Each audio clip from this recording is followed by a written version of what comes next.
Good morning বন্ধুরা।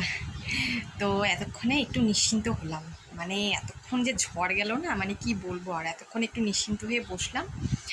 একটু বসি, তারপরে বাদবাকি কাজগুলো করবো। মেয়ে গেল স্কুলে, মানে স্কুলে যাওয়ার সময় তো জানো যে কি ঝড়টা যায়, বাপরে বাপ। ঘুম থেকে উঠে একদিকে ভাত, একদিকে তরকারি, মানে একদিকে টিফিন, মানে চা খেয়েছি কীভাবে বলো তো, মানে এটা কাজ করছি একদিকে আর এক হাতে চা খাচ্ছি, মানে এটা চা খেলাম না কি খেলাম ভগবান জানে, জানি না।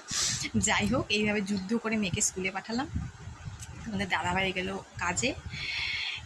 মানে এতক্ষণ আমার উপর দিয়ে পুরো ঝড় গেল। তো যাক, ওটা চলে গেছে। এখন আমি একটু ধীরে সুস্থে কাজগুলো করব। মানে বিছানা পড়ে আছে, মানে সব কাজ পড়ে আছে। দাঁড়াও, তোমাদেরকে দেখাচ্ছি বিছানার অবস্থা, দাঁড়াও। এই দেখো আমার বিছানার অবস্থা, দেখেছো কি অবস্থা বিছানার? দেখো কি পরিস্থিতি, দেখো আমার বিছানার, দেখেছো?